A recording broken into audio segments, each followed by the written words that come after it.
Okay, we got The Killing Joke. Alan Moore, Brian Bolland. Before I get into this, I have to say I just hate dust jackets. Dust jackets and me, we just don't mix. But this is a nice hardcover edition, and it is big. It is big.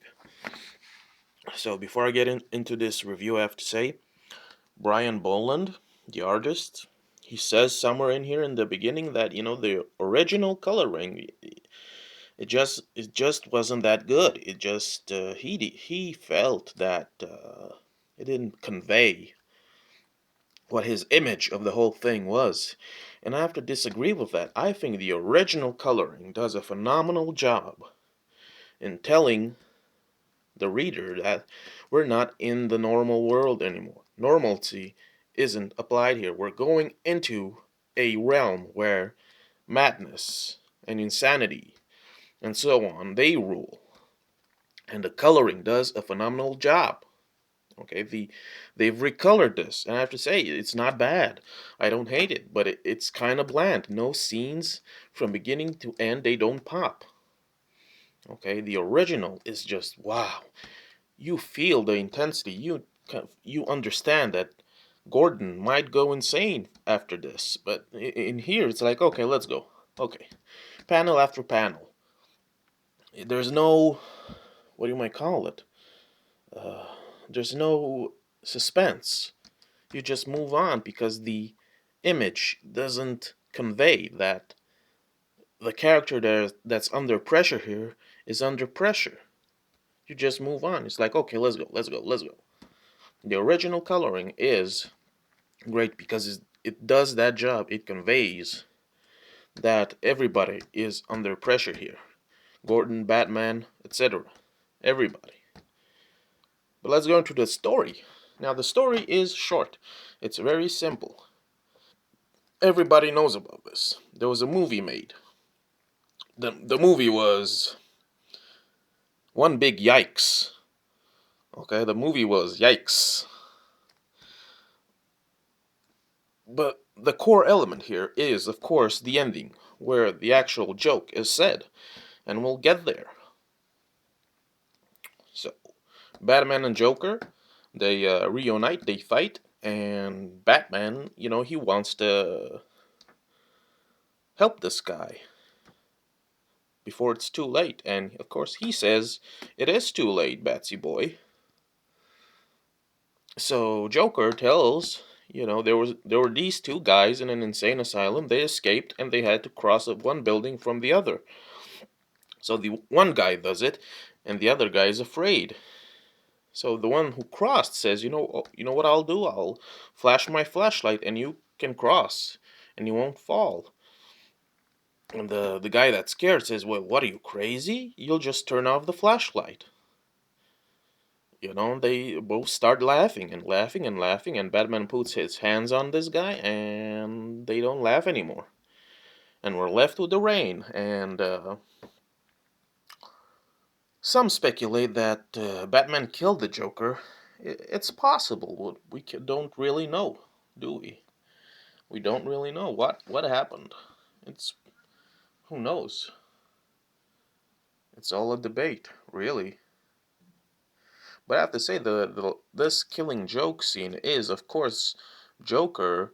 The killing joke, he says, is about Batman and Joker because they're both insane, and of course, the insane asylum is Gotham. And in this case, Batman is the one who wants to get Joker out of it, out of Gotham, who is the insane asylum in this case, but you know, Joker, he says no, he's too far gone. Ergo, he's too scared to leave the madness. And Batman, of course, is the flashlight. He is the light at the end of the tunnel for Joker, but Joker is too afraid to leave. This place, this insanity in which he's safe. And I want to address another thing.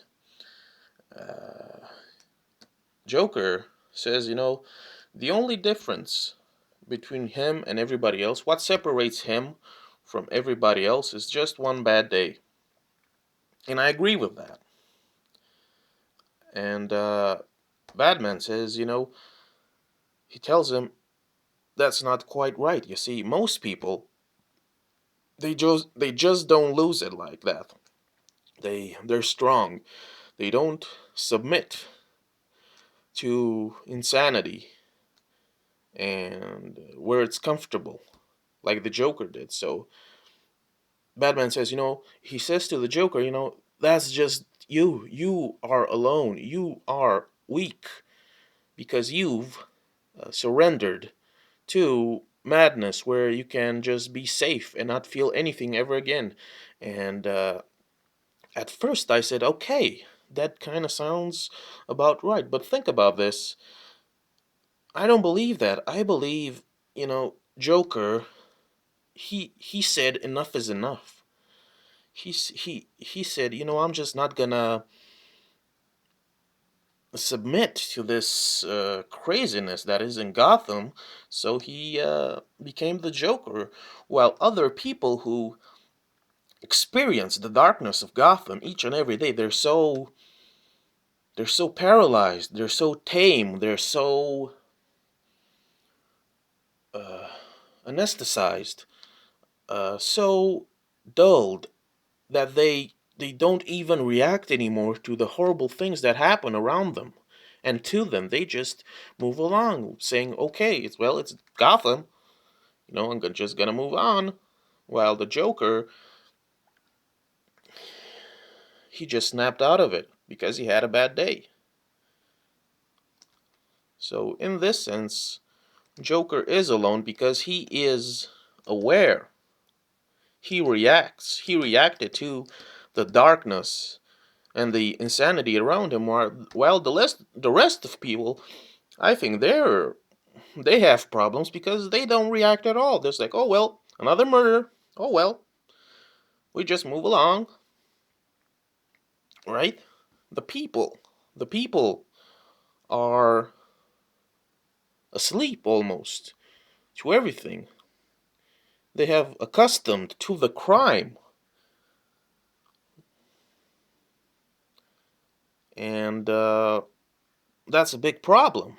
So I wouldn't agree when Batman says, he tells him, you were so weak that you surrendered, that you couldn't take it, so you took the easy way out, and went mad. And I disagree with that. I think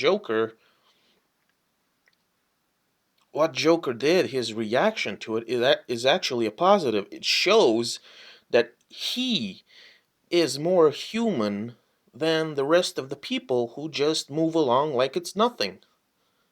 They are the real monsters here because they have no reaction whatsoever to the madness around them. While Joker, he said, "You know what? I'm gonna take this and I'm gonna make it my own," and he did. And that's about it. Read this book. It's great.